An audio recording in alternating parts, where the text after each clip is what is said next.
any second guessing yourself of not running the ball a little bit more than you did, because it seemed like it wasn't, I mean, 2-to-1 pass ratio. Some games that worked for you, but I mean, any regrets that you didn't get those running games a little bit more of a chance? I feel like I'm back in Philly. Run pass ratio again. I mean, yeah, you look back on it and you go, yeah, sure, we could have run it a few more times here, run it a few more times there. And I'm honestly looking at this film again. It just comes down to coaches need to coach better, players need to execute better. That's really what this film comes down to. And I'm talking more offensively. I thought defensively they did some great things. They kept us in this football game, honestly. We don't convert the 4th and 5. They score. And then the opening drive of the field, there's only 2 real drives that they did. Other than that, we kept a really good offense down. So it could be a play here or there, that you look at. But I thought, offensively, we got to do a better job. Two specific plays: the 4th and 5 from the 45, and the 1st and goal from the 1.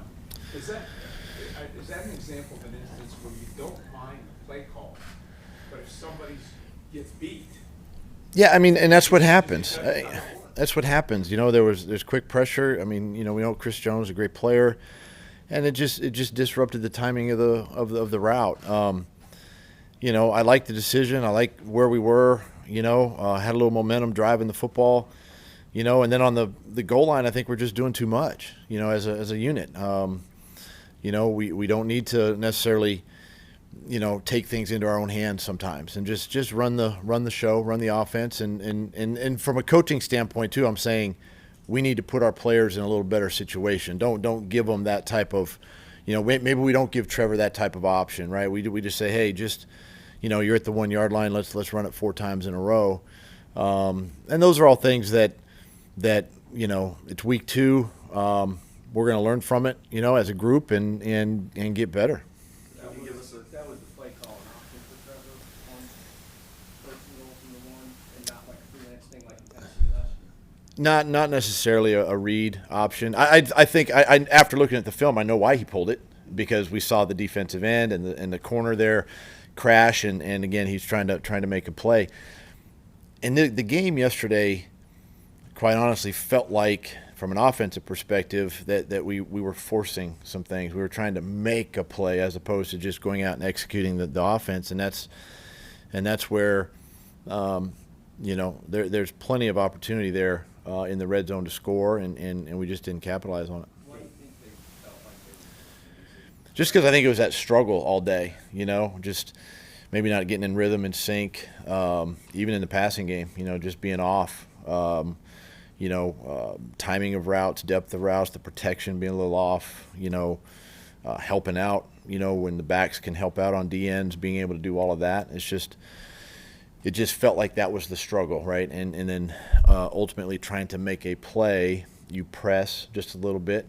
Coaches do the same thing. We try to make a play, to try to make a call that's going to get us a chunk play, and really we all just need to, stick with the game plan. The injuries, do you have anything on Scherf or Fortner?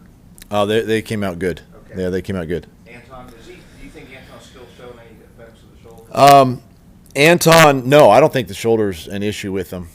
He just got stepped on his calf yesterday, just a little contusion in his calf. But other than that, the shoulder's good. And Josh had to have somebody help him put his shirt on yesterday in the locker room. So Yeah, it's just shoulder, just a shoulder sprain. Should be day to day. Should be fine. Zay knee.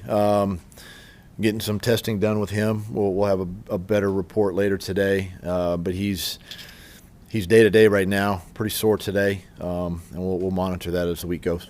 Hey Doug, on the 4th down situations, is going forward on 4th down, defending it? Last year you had a little bit of a hot streak at the beginning of the season. Is that a cyclical thing, or do you feel it should work a certain percentage of time? You try. Well, I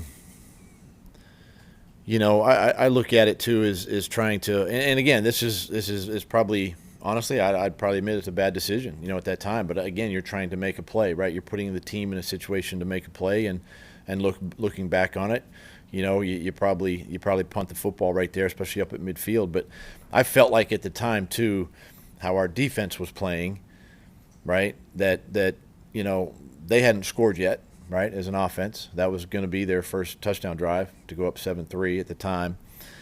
Defense was playing well, special teams was playing well, and looking for us as an offense to just continue that drive.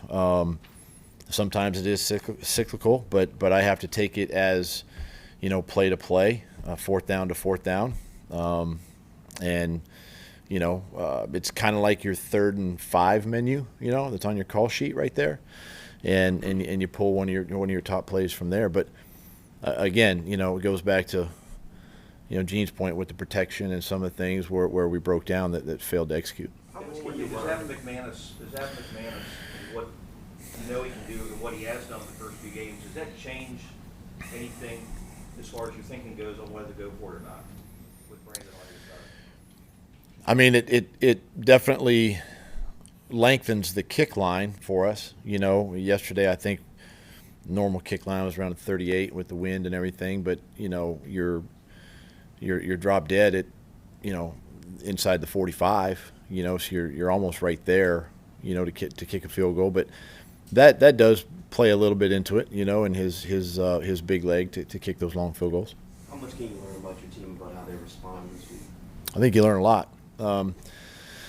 So one thing about our league is we only have 7 days before we play again, and you feel like this on Monday, and you watch the tape and you make the corrections and you move forward, and now you're focused on the next opponent here coming up this afternoon. But you wish you could get out there and redeem yourself in a couple of days, but you have 7 days to really think about it and process it and make all the adjustments you need to. Through the first few games, our defense is really focusing on trying to limit Calvin? We saw yesterday, and this is Spags. This is his defense. He'll, in some of those third down red zone scenarios, if you saw it, it was double Calvin, double Christian, and so again we had opportunities. Zay was coming through a couple of times, and we just missed on a couple of throws that those two guys make all the time. So we knew that going in. That was his style, and that's why the plan was designed a certain way. To free up those other guys. Do you look at this game and then just go, we were just off that day, and it's not like a long-term concern for you? It's not a long-term concern at all. It kind of reminded me of the Houston game last year. Here where we didn't play very well. And lost that football game. Listen, it's week 2, right? It's one game, and half the league lost yesterday. We were one of those teams to lose, and we're still right where we want to be. You're still 1-0, and you're 1-1, but 1-0 in the division with the division game this week, and a lot of football ahead of us still. What are you seeing from your defense through 2 weeks? I mean, I think a lot of people say yesterday was surprising. What are you seeing, and why are they playing well? Surprising how? Well, just that they would hold them to 17 points and frustrate Mahomes like they had. I think that's just it's a credit to the scheme, what Mike's doing, utilizing the personnel this year. You're seeing Trayvon and Josh up their game a little bit, on the edge. The secondary is more in sync this year. Just the communication's been better, and they're playing faster. They're stymieing the run, and kind of shutting that down, and other than a couple of QB scrambles and some broken plays, but and they're playing physical, and that's something that's I think that's kind of the pride for the defense right now, and they've, I think 2 weeks in a row they've kept the offense in the game, right? They did it in Indy until the offense caught wind there at the end of the game, and then obviously all day yesterday they did the same. Well, that's kind of a surprising part, right? I mean, that the defense is playing to that level and kind of keeping the offense in the position to strike. Is there anybody in particular? Is it Kazis? I mean, who is playing at a level that might be surprising? I mean, Josh is playing extremely well right now. Trayvon's been good. I mean, you see what Jank did yesterday with with his ability to tackle in space and make some plays. Cisco showed up yesterday. Could have had a second interception, but had a big play there. So I think it's a combination of all that, and those guys playing well together. Go ahead. You know the scrutiny that comes with being a head coach and being a coach in this league. This is probably the most criticism that Press Taylor has received in his coaching career, and questioning, videos of him during the game, frustrated. Do you talk to him about how to handle some of that? Yeah, we talk not only to the coaches but to the players too. You just can't let your emotions get the best of you, right? And he understands that, because that's something that we try not to, you never let your opponent see you sweat, and you just try to be the same every play. And we were frustrated as a team yesterday. Not just him. I was frustrated. We were all frustrated, and because we didn't play well. But when you put on the film and you watch it this morning with a little calmer eyes, there are plays there. So we got to make sure our players understand, and we coach them better so they can recognize certain things. Even though you can't. That's the thing.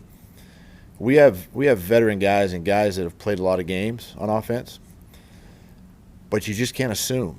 As a coach, you can't assume that they know everything, right? You can't assume that they're going to make that.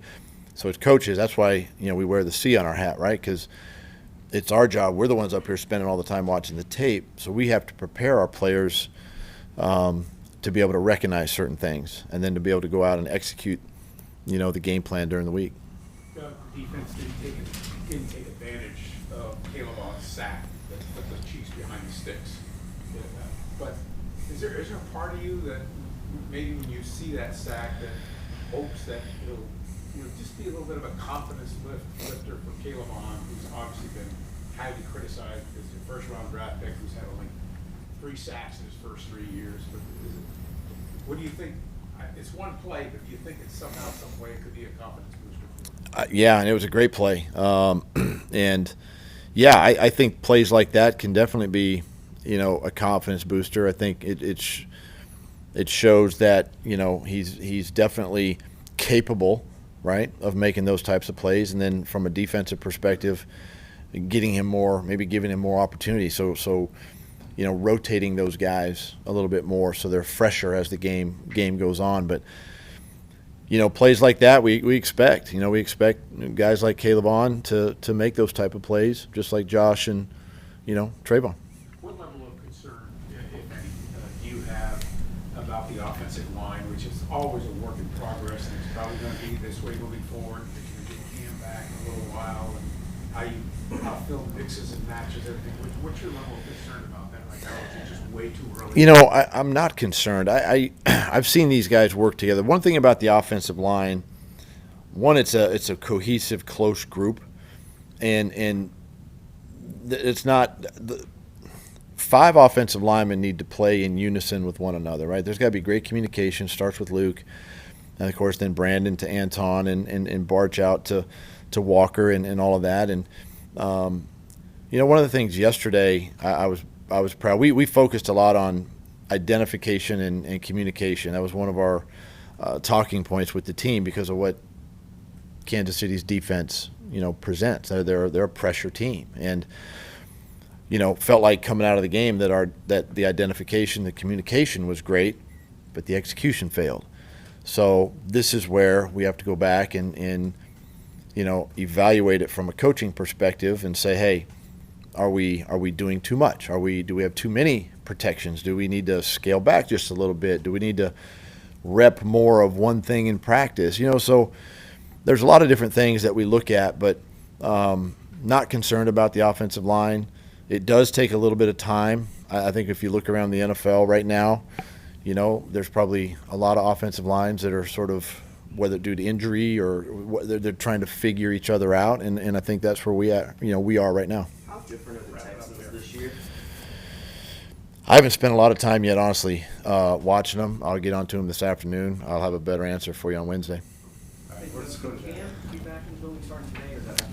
Yes, he can start today. Is he here? Yes, he's here, Just want to check. but he's off limits to you guys. Right. That's okay. Yeah. Okay. Thanks, guys. All right. Thanks, guys.